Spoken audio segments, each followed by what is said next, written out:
bem? Estamos aqui para mais um módulo de Teologia Avançada. Eu sou o professor Eduardo Maciel e chegou o dia em que os alunos estavam ansiosos por essa disciplina, escatologia.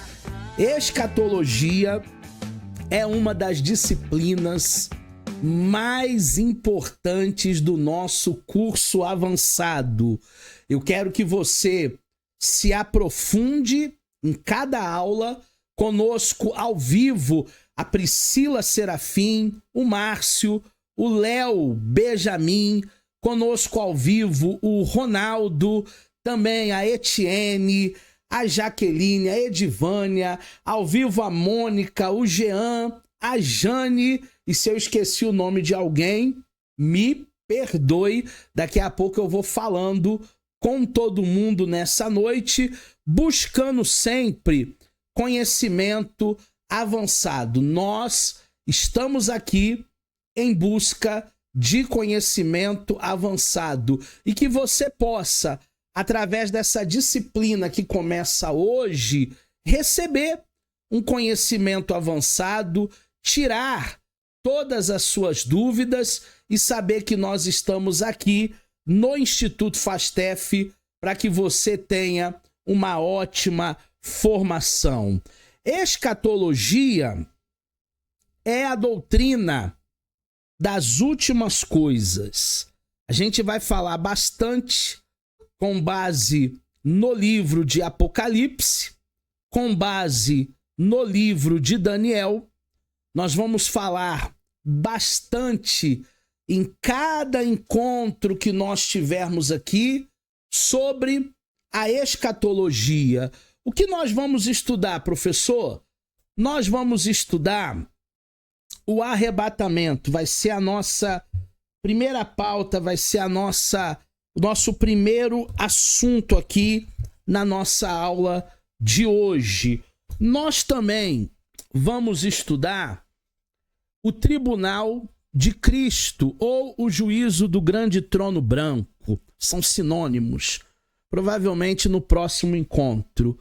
Nós vamos estudar as 70 semanas de Daniel, com base no profeta maior chamado Daniel. Vamos estudar também o tempo do fim. Hoje eu vou dar uma pincelada sobre o tempo do fim.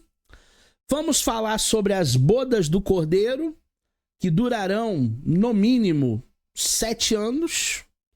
Vamos falar sobre a trindade maligna, que é a besta, o falso profeta e o anticristo.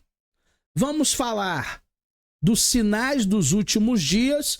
Hoje o nosso segundo assunto é os sinais dos últimos dias. Será que nós já estamos vivendo os últimos dias? Vamos falar da grande tribulação, que também vai durar 7 anos. E vamos terminar esse módulo, essa disciplina, com a morte e o estado intermediário. Então é uma disciplina do Instituto Fastef muito completa, que você possa se aprofundar a cada aula e que você possa verdadeiramente tirar ou sanar todas as suas dúvidas. O grupo de alunos é para isso também, tá, turma? É para você poder tirar todas as suas dúvidas. Se houverem dúvidas no decorrer desse percurso, você pode acessar o grupo, perguntar para mim, perguntar para outro colega e trocar figurinha, trocar informações, porque esse é o nosso objetivo. Primeiro assunto, arrebatamento.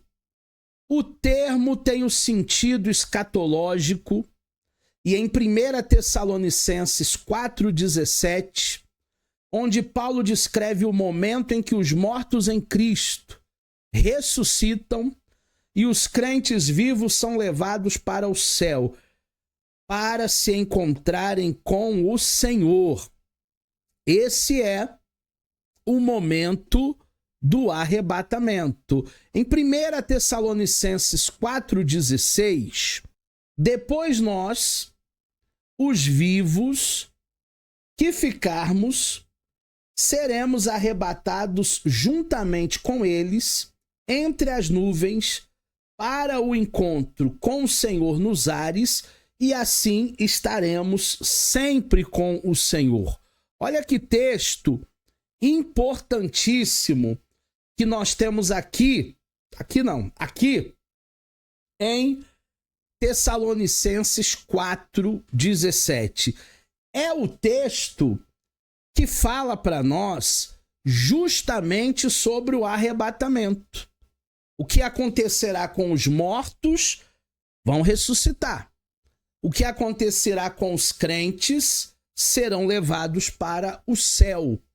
Esse é o evento. É isso que vai acontecer no arrebatamento. E nós temos algumas palavras gregas que nos dão exatamente a ideia do que será esse evento que nós consideramos como arrebatamento da igreja. A primeira palavra é haspadzo.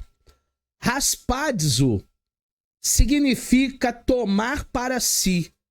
No arrebatamento, Deus irá tomar o seu povo para si. Acompanhar, ou apanhar, melhor dizendo. Arrebatar, raptar. A palavra arrebatamento tem um significado de rapto ou capturar. Você imagina o mundo todo procurando os seus familiares e os seus familiares desaparecidos? Será um rapto universal. Pessoas irão desaparecer em todo o mundo. É a origem da palavra raparzo. Outros contextos bíblicos com essa palavra. Ela é usada com o sentido de aponderar-se, ou roubar, ou atacar. Geralmente no sentido de roubo, de sinistro, é uma coisa que a gente não está prevendo, né, turma? A gente não sabe quando o ladrão vem.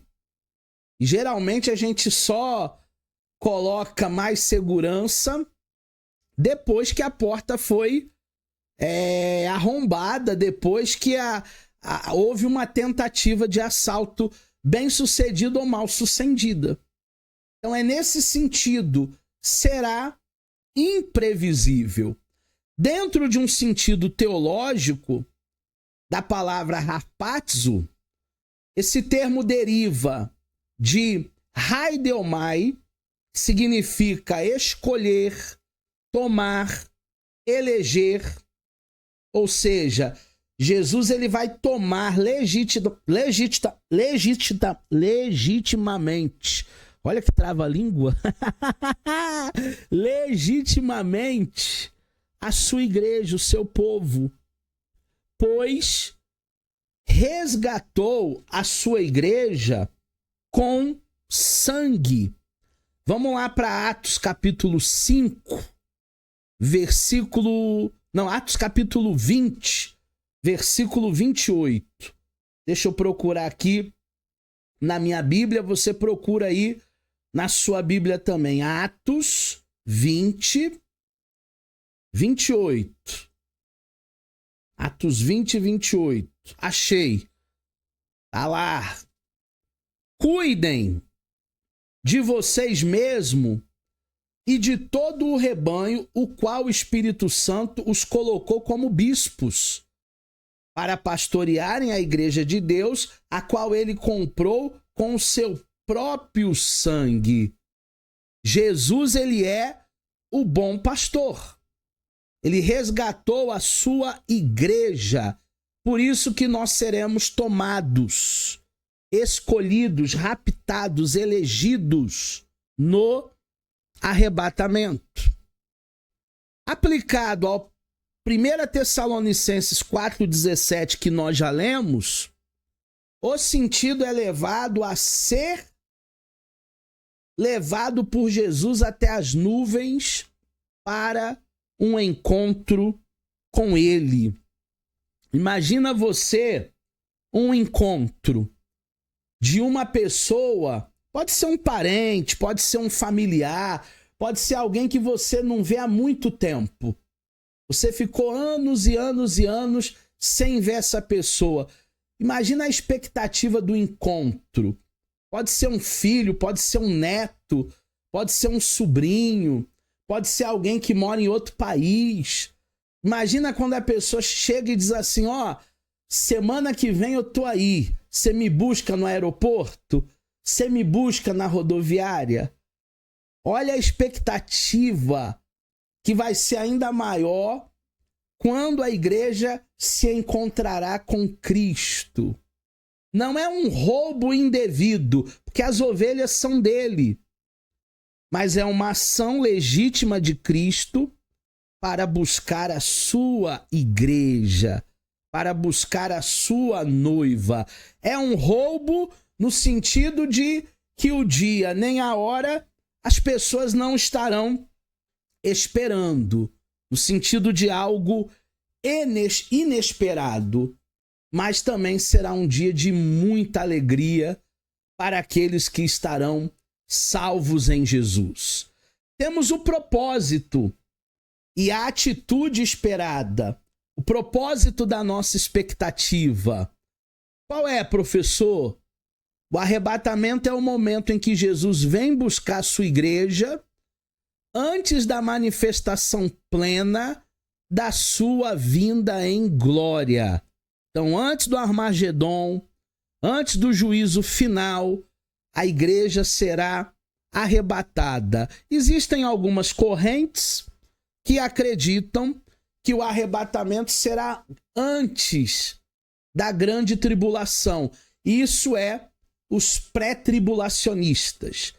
Existe uma outra corrente teológica que acredita que a igreja não passa pela grande tribulação, mas passe pelo início, que serão 3 anos e meio.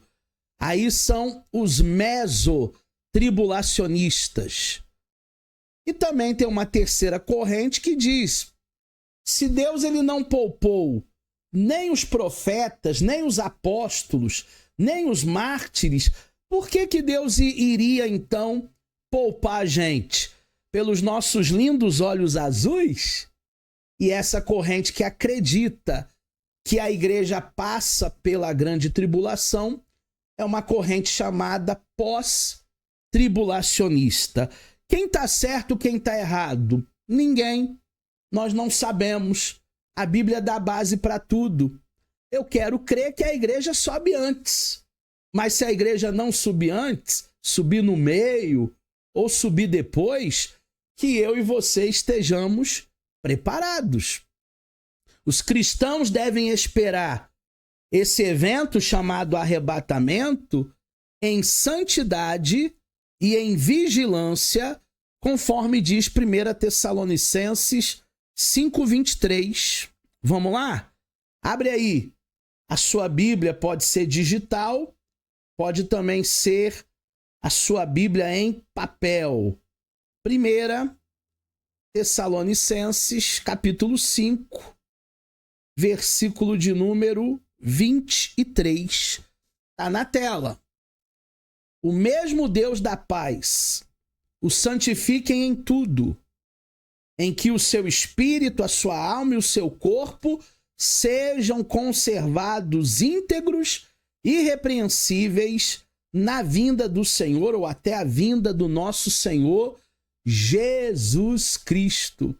Então nós como cristãos, nós como pessoas de Deus, a gente tem que procurar ter uma vida de santidade, porque sem santidade ninguém verá o Senhor.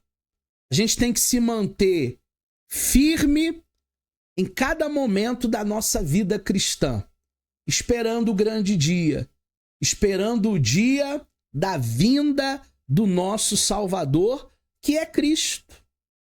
Cada termo que nós vamos estudar nessa aula, ele vai enfatizar um aspecto diferente dessa presença de Cristo aqui da terra, desse arrebatamento, dessa manifestação de Cristo. Então é muito importante você fazer uma análise sobre cada uma dessas palavras gregas para ampliar o teu entendimento. A primeira palavra é parousia ou parousia. A pronúncia nós não sabemos se é parousia ou parousia. O significado é a presença de Cristo, é a chegada, é a vinda, é a visita de um rei, Rei dos reis, Senhor dos senhores. Essa palavra deriva-se de pare e mim, estar presente, estar próximo. A vinda do Senhor Jesus, ela está bem mais próxima do que nós podemos imaginar. Amplamente usada, pode implicar a presença de qualquer pessoa, a vinda do anticristo, o arrebatamento, que é o nosso assunto nessa aula, e a vinda gloriosa de Cristo para verdadeiramente a consumação dos séculos. Então, parousia ou parousia significa presença. Nós usamos principalmente na visita de um rei, mas essa palavra ela pode ser usada em outros contextos também. Conclusão: ela não define exclusivamente o arrebatamento ou a segunda vinda de Cristo, mas ela expressa de modo geral a presença manifesta de alguém, inclusive a presença de Cristo. Porque, como eu dei o exemplo lá para a gente rememorar, para a gente conjecturar, se você tem um parente que há muito tempo você não vê, porque ele viajou para fora do Brasil, porque ele viajou para outro estado, mas quando ele diz que vai vir visitar você, já cria uma expectativa à presença dele. Imagina a presença de Jesus. Vai criar uma expectativa ainda maior. Nós ansiamos por esse grande dia, o dia que o nosso Salvador virá buscar a sua noiva. Segunda palavra é epifaneia. Epifaneia também é uma palavra grega, significa literalmente manifestação, brilho, aparecimento glorioso. A raiz da palavra epifaneia é epifânio, que significa aparecer, significa mostrar-se. Todo olho verá, toda língua confessará que Jesus Cristo é o Senhor. Usada também para a vinda gloriosa de Jesus, epifaneia, após a tribulação, no arrebatamento, que é o nosso assunto hoje, e na encarnação de Cristo, onde ele esteve aqui na Terra durante 33 anos e meio como homem, epifaneia. Conclusão dessa palavra: ela indica uma manifestação visível, todo olho verá. Uma manifestação gloriosa. Nunca a humanidade viu tamanha glória. Mas é também usada para outros tipos de aparição. Portanto, ela não é uma palavra exclusiva da volta final de Jesus. Ela aponta, mas não é a única palavra usada nesse contexto. Ela pode ser usada em outros contextos. Temos uma terceira palavra que é apocalipsis. Apocalipsis tem o significado de revelação. Inclusive, o último livro da Bíblia é o livro da revelação, é Apocalipsis. Descoberta, exposição. A raiz dessa palavra é apocalipto, revelar, tirar o véu, e nós podemos usar de diversas maneiras. Apocalipse pode falar da vinda visível de Cristo. Apocalipse pode falar de arrebatamento. Apocalipse pode falar de uma revelação espiritual ou uma revelação doutrinária. Vamos lá na primeira carta de Pedro, capítulo 1, versículo 7. 1 Pedro, capítulo 1, verso de número 7. Aí na tela. Para que uma vez confirmado o valor da fé de vocês, tem muito mais preciosa do que outro perecível, mesmo apurado pelo fogo, resultem em louvor e em glória na revelação de Jesus Cristo. Que revelação é essa? Arrebatamento. O dia que Jesus irá se mostrar e toda a humanidade verá. Conclusão da palavra Apocalipse. É um termo muito amplo. Pode tanto se referir à vinda, quanto também à revelação de verdades espirituais, como João lá na ilha de Patmos recebeu, sem delimitar um evento específico. Pode ser a vinda de Cristo, pode ser o arrebatamento, pode ser uma revelação espiritual como a de João, mas também é mais uma palavra usada para o grande dia do Senhor. Temos uma quarta palavra que é phaneroses. Phaneroses, no grego, o seu significado bíblico, o seu uso bíblico, também é de manifestação, de demonstração e de tornar visível. Veja que várias palavras têm o mesmo significado. Essa palavra ela é exclusiva em 1 Coríntios 12:7. E ela se refere à manifestação do Espírito Santo, outro Consolador, e não à manifestação de Cristo. Então vale a pena a gente ler. Vamos lá em 1 Coríntios, capítulo 12, no versículo de número 7, para a gente pegar essa palavra aqui que foi usada na manifestação do Espírito Santo.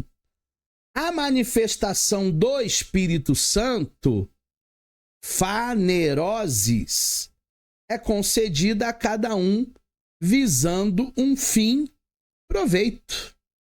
Então essa palavra, ela não está falando sobre a vinda de Jesus.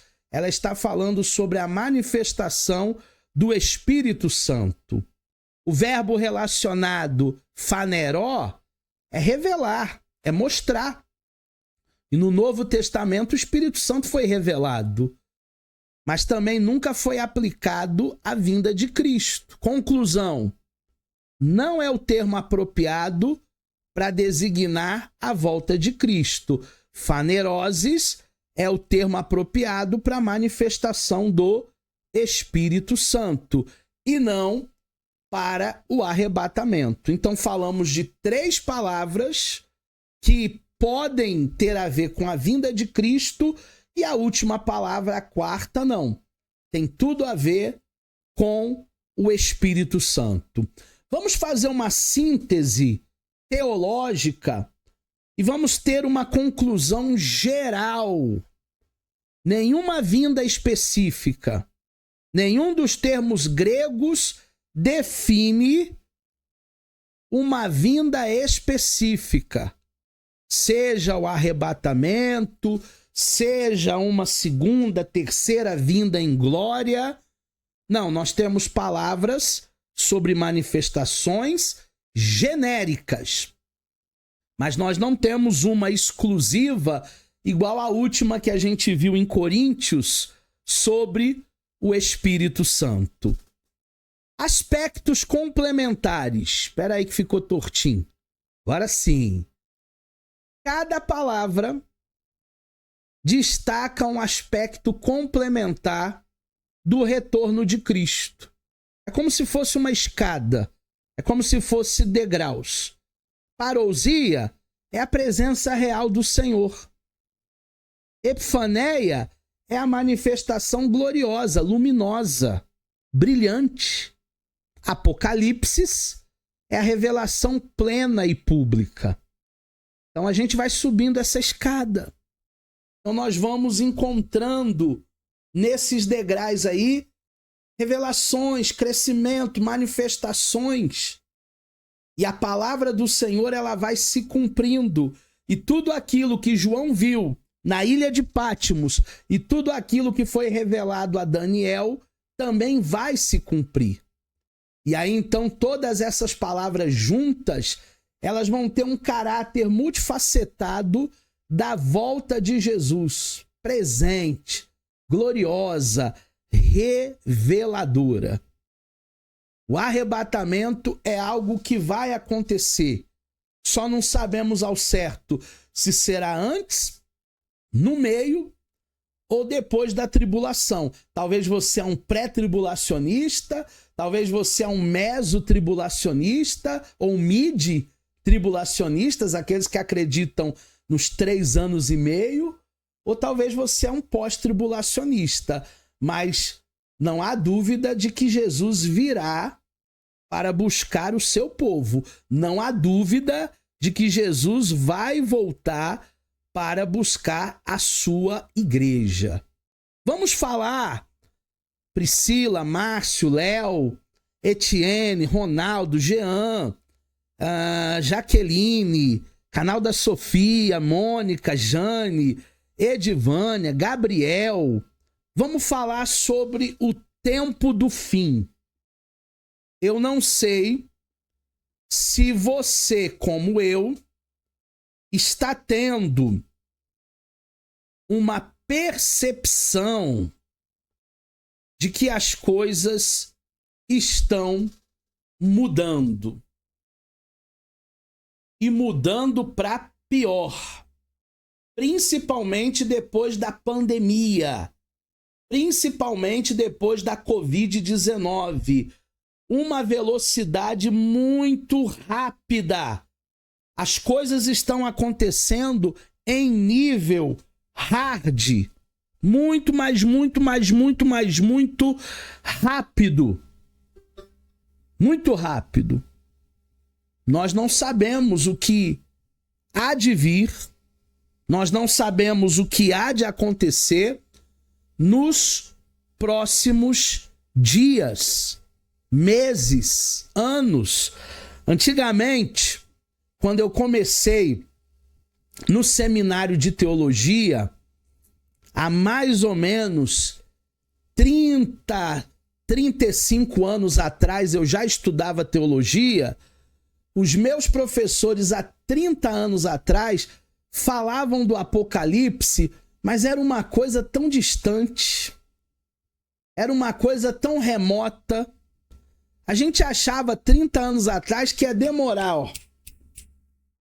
Mas hoje, o Apocalipse é uma realidade.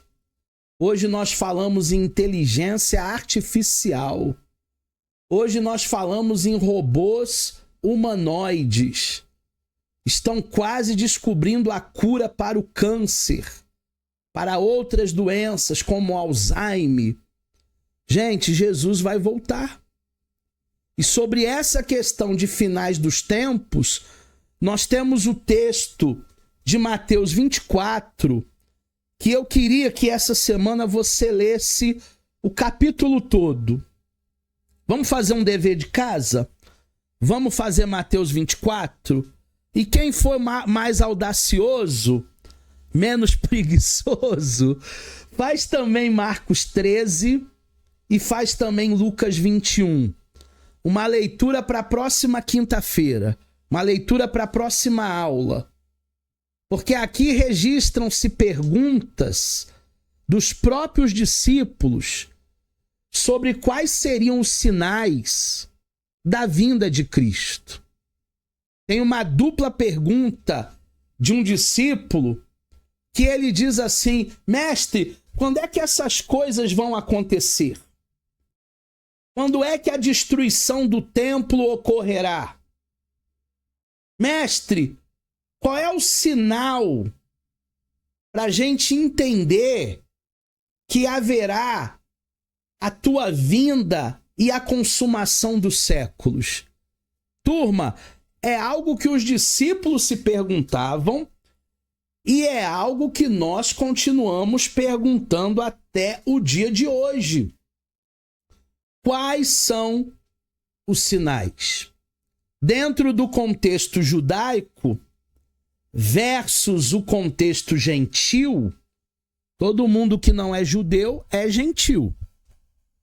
Em Mateus, o foco é judaico. Então, inclui a expectativa de um rei messiânico, até de sangue azul. O que Jesus desagradou um pouco, porque nasceu numa manjedoura lá em Belém, foi criado em Nazaré.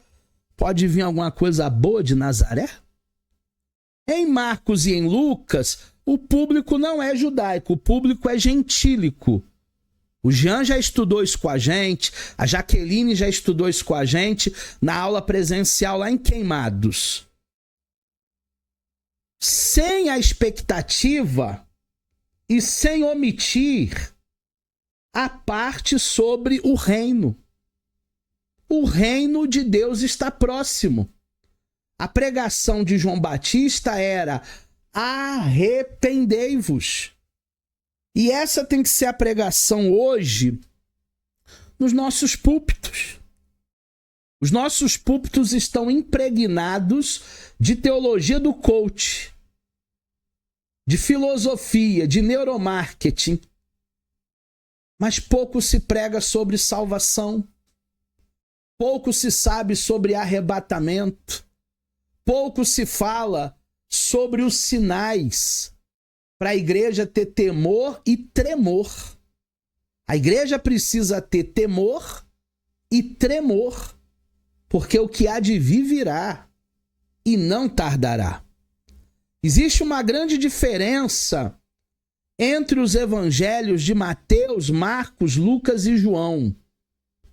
E essas diferenças nas perguntas vão refletir os objetivos distintos dos autores, porque cada um escreve para um público-alvo, para uma audiência. Ah, professor, mas tem contradição na Bíblia? Claro que não. Na Bíblia não há contradições, mas existem visões. Como assim visões? Ué, se eu pedir para cada um de vocês que estão na live agora, que estão na aula ao vivo, fazer uma resenha sobre essa aula, todas as histórias, todas as redações sairão iguais? Obviamente que não. A Priscila escreve num estilo, a Etienne escreve outro estilo, o Leonardo, o Márcio, a Jaqueline, o canal da Sofia, o Jean, o Ronaldo, a Edivânia, a Jane, a Mônica, o Gabriel, a Renata, o Luiz Eduardo, a turma que vai assistir gravado, o Luciano, e por aí vai. Gente, cada um tem um estilo literário. Não há contradições em Mateus, Marcos, Lucas e João, mas cada um tem o seu estilo literário. O Espírito Santo guiou cada um dos relatos, permitindo sim variações que vão servir de propósito para cada um dos públicos. E hoje nós temos o melhor dos mundos, porque hoje nós temos os 4. Hoje você pode ler Mateus, você pode ler Marcos, você pode ler Lucas, você pode ler João. Hoje nós podemos, como igreja do Senhor, conhecer tudo. O significado de consumação dos séculos, que Jesus falou muito, é uma expressão grega. Eu não vou me atrever a ler em grego aqui, porque no bacharel vocês vão ter aula com o doutor Márcio Cândido, que vai ensinar vocês a lerem essas letrinhas bonitas aí. Mas a definição do termo é sinteleia. Sinteleia é conclusão, é término, é consumação. É teltelestai, está consumado. E ainon era geração, período de tempo, e não o fim físico do mundo, não o fim físico do cosmos. Tem gente que acha que a Terra vai ser destruída. Na realidade, gente, o Éden era aqui na Terra. Muito provavelmente, depois que a gente for para o céu, a gente vai voltar para a Terra para reinar com o Senhor aqui. A tradução correta de consumação do século é o fim do mundo? Não, é uma tradução incorreta. É o fim de uma era. Não é o mundo que vai acabar. Somos nós que vamos terminar a era da graça e vamos entrar na era chamada eterna. Vai terminar a dispensação da graça e vai começar a eternidade. Professor Eduardo, tem um sentido teológico? Claro que tem. A verdadeira pergunta que os discípulos estavam fazendo, ou melhor, a verdadeira pergunta que eles não perguntaram sobre o fim da humanidade, sobre essa transição de eras, o fim era presente e o início do reino messiânico. Porque tem muita gente, Jean, que acha que o fim é a morte. A morte não é o fim, a morte é o começo. Tá vendo esse paradoxo? Tem gente que acha assim, morreu, acabou. Não acabou, não. Começa a eternidade. A origem da dúvida, a dúvida deles surgiu das palavras de Jesus sobre a destruição do templo, somadas às expectativas do seu retorno como rei para julgar e também para reinar. Eles estavam focados na destruição do templo, que ocorreu no ano 70. Só que hoje o terceiro templo vai ser erguido. E quando as obras do terceiro templo, lá em Israel, no Muro das Lamentações, que é só o que sobrou do segundo templo lá de Herodes, quando as obras começarem a serem reconstruídas para o terceiro templo, Jesus ele está à porta. O arrebatamento não durará nem mais 7 anos, no máximo 7 anos depois da construção do terceiro templo. Quais são os sinais do fim dos tempos? Fazendo uma análise profética das 5 grandes áreas que apontam para a proximidade da vinda de Cristo, vocês podem ter a certeza que esses sinais proféticos são sinais que o fim do mundo está próximo. Ah, professor, eu já escuto isso desde que eu sou criança. Eu já escuto isso desde que eu sou menininho, menininha. Jesus, ele não voltou até hoje. Será? Será? Ele vai voltar. Ele está próximo. A sua igreja tem que estar na expectativa. As escrituras mostram sinais morais, sinais sociais, sinais religiosos e sinais proféticos, que caracterizam o tempo do fim. Anota isso aí, faz igual a Jaqueline. Sinal moral, sinal social, sinal religioso e sinal profético. São 4 sinais que o fim está próximo. Embora alguns desses sinais já existam desde o início da igreja primitiva, da igreja de Jerusalém, em última época, esses sinais estão se intensificando. Esses sinais estão se tornando mais comuns. Está se revelando aí uma iminência da volta de Jesus. Jesus está mais próximo.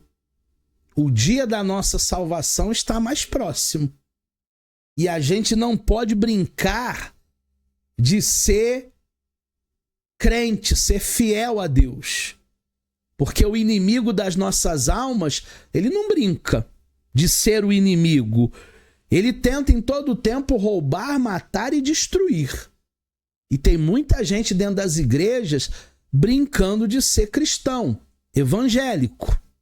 Primeiro sinal, apostasia. A base bíblica para apostasia é a primeira carta do apóstolo Paulo a Timóteo, no capítulo 4, no versículo de número 1.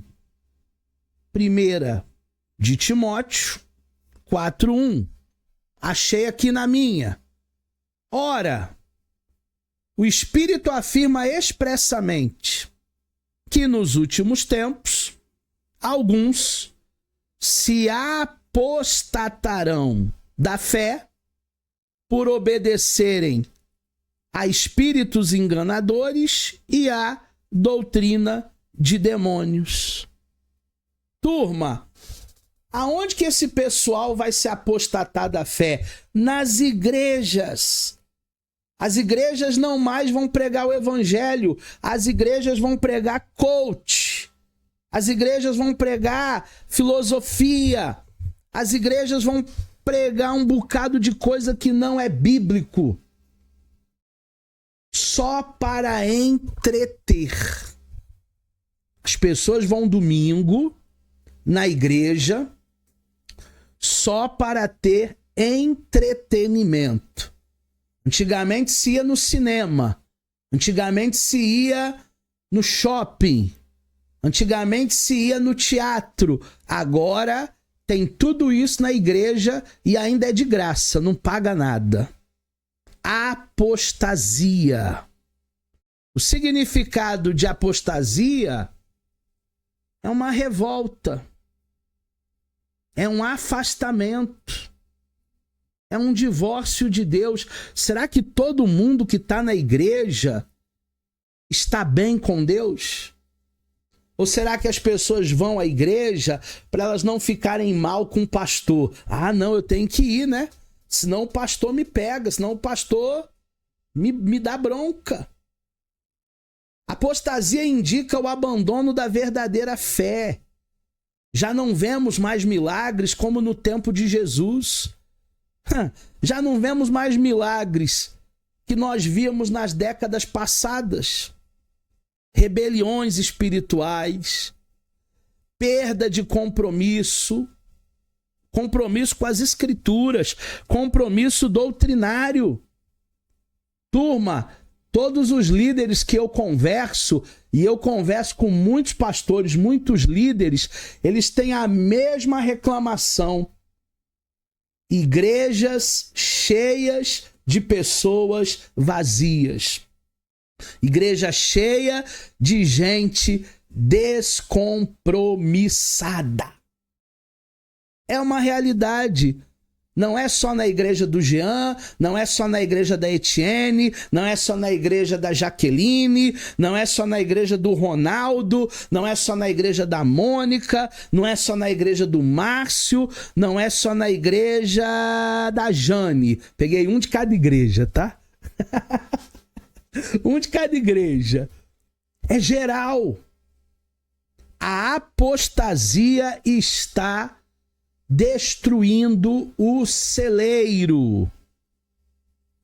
A igreja de Laodiceia, que é uma igreja do Apocalipse, ela representa essa condição de mordomia espiritual, mas de indiferença. Não era nem fria, nem quente. Era uma igreja autossuficiente, porque era uma igreja rica. Você sabe que as igrejas ricas, elas não dependem de Deus, não, né? Elas têm até esquemas aí com bancos, com CPMI do INSS. Elas têm aí empresários que bancam aí muitas coisas. A igreja rica não tem problema de dinheiro. Tem sempre um empresário lá que fala com o pastor: pastor, o que o senhor precisa? E o pastor que se vende, ele diz: olha, eu preciso de um telão de LED. E aí vai lá o empresário e compra aquilo e doa. Só que aquela igreja, aquele pastor fica na mão daquele empresário, não pode falar nada. Não pode doutrinar. O Márcio está dizendo aqui no comentário, são as churches. Também são as churches. Número 2, o fim está próximo. Desvios doutrinários generalizados. É o motivo da apostasia, de origem enganosa, a sã doutrina. Vamos lá para o versículo 2. Pela hipocrisia dos que falam mentira e que têm a consciência cauterizada. Sabe o que é a consciência cauterizada?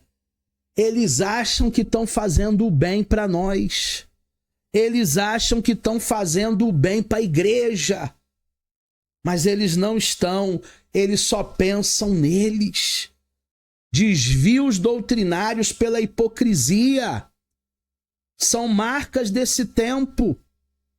Uma religiosidade politizada e materialista. Ah, nós somos Bolsonaro. Ah, nós somos Lula. Não, nós somos de Jesus. Quem é Paulo e quem é Apolo? ênfase na prosperidade, na autoajuda, no misticismo. Tem pastor que só sabe falar de dinheiro. Ele reduz o foco que é Cristo para din-din. Viralizou, acho que 1 mês atrás, 2 meses atrás, o vídeo de um pastor que eu assisto muito, que é o Zé Bruno, dizendo: pastores, parem de pedir dinheiro. Depois você assiste. É um cortezinho de short, de Reels. Pastor Zé Bruno falando para os pastores pedir e parar de pedir tanto dinheiro. Perca de um padrão bíblico, com igrejas se tornando mais humanas do que lugares espirituais. O que é isso, professor? É um culto programado. É tudo que vai acontecer ali dentro de um script. Não há liberdade para o Espírito Santo, porque não é um culto espiritual, é um culto humano, emocional. Já viram aqueles tecladistas que colocam um som no teclado que é tipo um pad que fica... Tchan, tchan, tchan, tchan, e alguém falando. Aquilo ali são notas musicais que têm efeitos hipnóticos.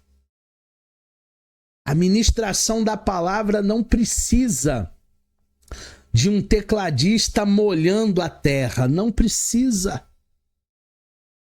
Nós não precisamos transformar o culto espiritual em algo humano, como se fosse um espetáculo, como se fosse um circo, como se fosse um teatro de tão programado e tão robotizado que o culto virou, se transformou. Resultado? Uma geração de cristãos superficiais e doutrinariamente frágeis. Extremamente frágeis. Márcio está dizendo, por causa dessas heresias, dessas aberrações que existem. Não se prega mais a palavra, Márcio. Só se prega heresia. Tá difícil. Tá difícil ouvir a palavra. Número 3. Degradação moral generalizada. As bases é 2 Timóteo 3 e Romanos 1:28.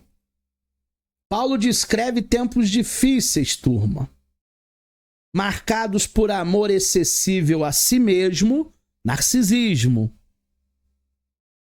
amor ao dinheiro, egoísmo, ganância, a gente passa por cima de quem for, orgulho, vaidade, desobediência a pais, a mães, ingratidão. Quem nunca colheu ingratidão? Ah, mas eu não plantei ingratidão. Você não plantou, mas a gente colhe.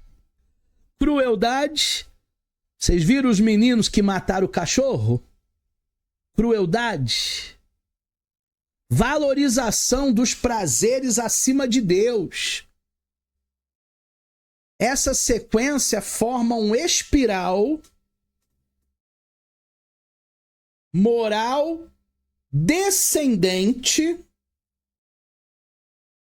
resultando direto no individualismo e no hedonismo crescente. O individualismo, farinha pouca, meu pirão primeiro. O hedonismo diz que Deus entende. Se a sua esposa não está bem com você, se o seu marido não está bem com você, separa, casa com outra, casa com outro. Deus entende. Deus quer a tua felicidade. Hedonismo. Vale tudo para ter prazer. Vale tudo para ser feliz.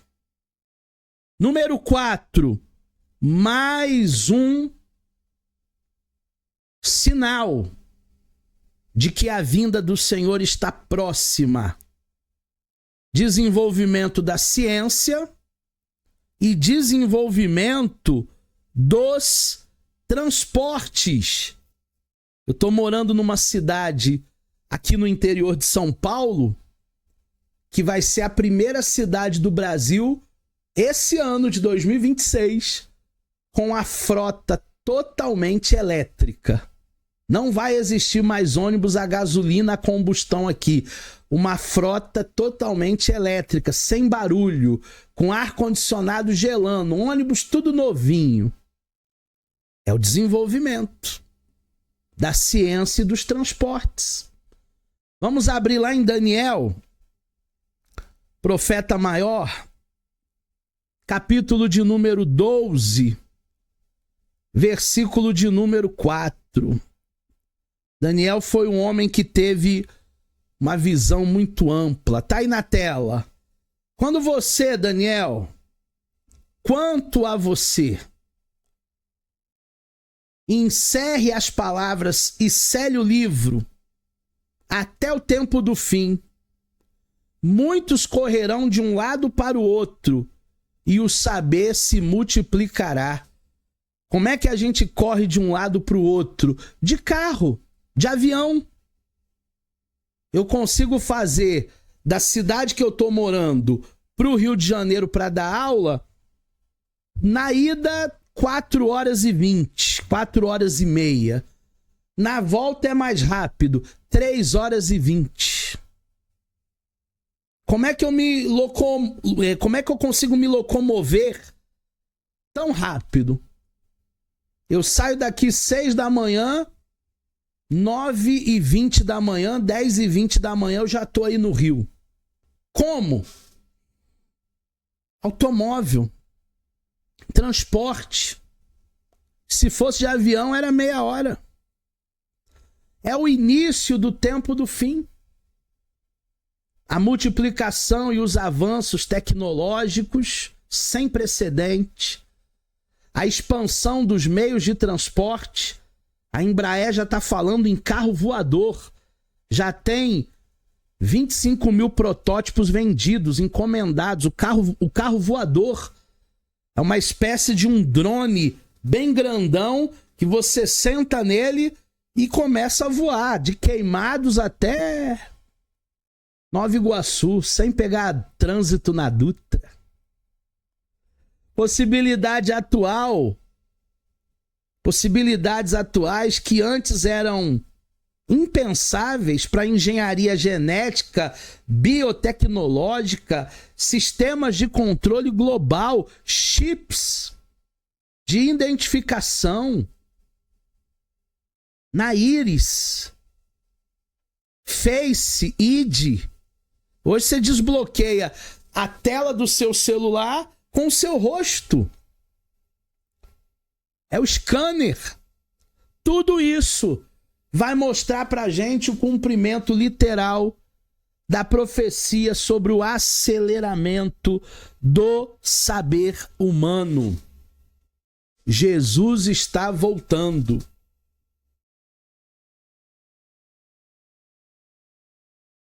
E o que há de vir, virá. E não tardará. Estejamos preparados aí para a vinda do nosso Salvador. Quinto e último ponto. A restauração de Israel. Profecias como Ezequiel 37, Lucas 21, Romanos 11 falam sobre a restauração de Israel. Após séculos de dispersão pelo mundo, desde o ano 70, os judeus vão retornar para sua casa. Em 1897, teve início o movimento sionista, lá com Theodor Herzl. E em 48, a declaração oficial do Estado de Israel por David Ben-Gurion. Já é um cumprimento da promessa divina. Já há restauração na Terra Santa. Vai existir uma restauração nacional, política, como já tem ocorrido, mas também uma restauração espiritual até o fim da grande tribulação. Muitos acreditam que a grande tribulação será a escola de Deus para os judeus que rejeitaram Jesus. Jesus veio para eles e eles o rejeitaram. Então a grande tribulação é mais uma chance, é mais um momento para esses judeus abrirem o coração e encontrarem Jesus de fato e de verdade. Terminando a nossa aula de hoje, os sinais do fim abrangem 5 grandes áreas. A área espiritual, nós vimos a apostasia e os falsos ensinos. A área moral é a decadência humana. Quando você pensa que viu tudo, você fica abismado assistindo a TV aonde o ser humano chegou. Na área tecnológica são os avanços. Antigamente se demorava 10, 20 anos para fazer uma vacina. Hoje é meses. Na área profética, a restauração de Israel. Tudo isso está visivelmente presente para mim e para você no nosso tempo. Está apontando para nós que a vinda do nosso Senhor está próxima. Então, como alunos, mas também como igreja do Senhor, nós precisamos estar atentos. Que essa aula de hoje seja a primeira aula de escatologia, mas que seja uma aula reflexiva, para nós voltarmos às origens, voltarmos ao primeiro amor e verdadeiramente estarmos preparados para o grande dia do Senhor. Aqui estão as minhas redes sociais. Se você quiser contato direto comigo, entra lá, fala comigo que eu respondo todo mundo, tá? Eu não sou artista, não. Então eu respondo todo mundo, claro. Eu vivo num corre-corre aqui com as aulas, com a gestão da FASTEF, mas nós estaremos juntos e nos vemos daqui a pouquinho, né? Daqui a pouquinho nos vemos na nossa segunda aula.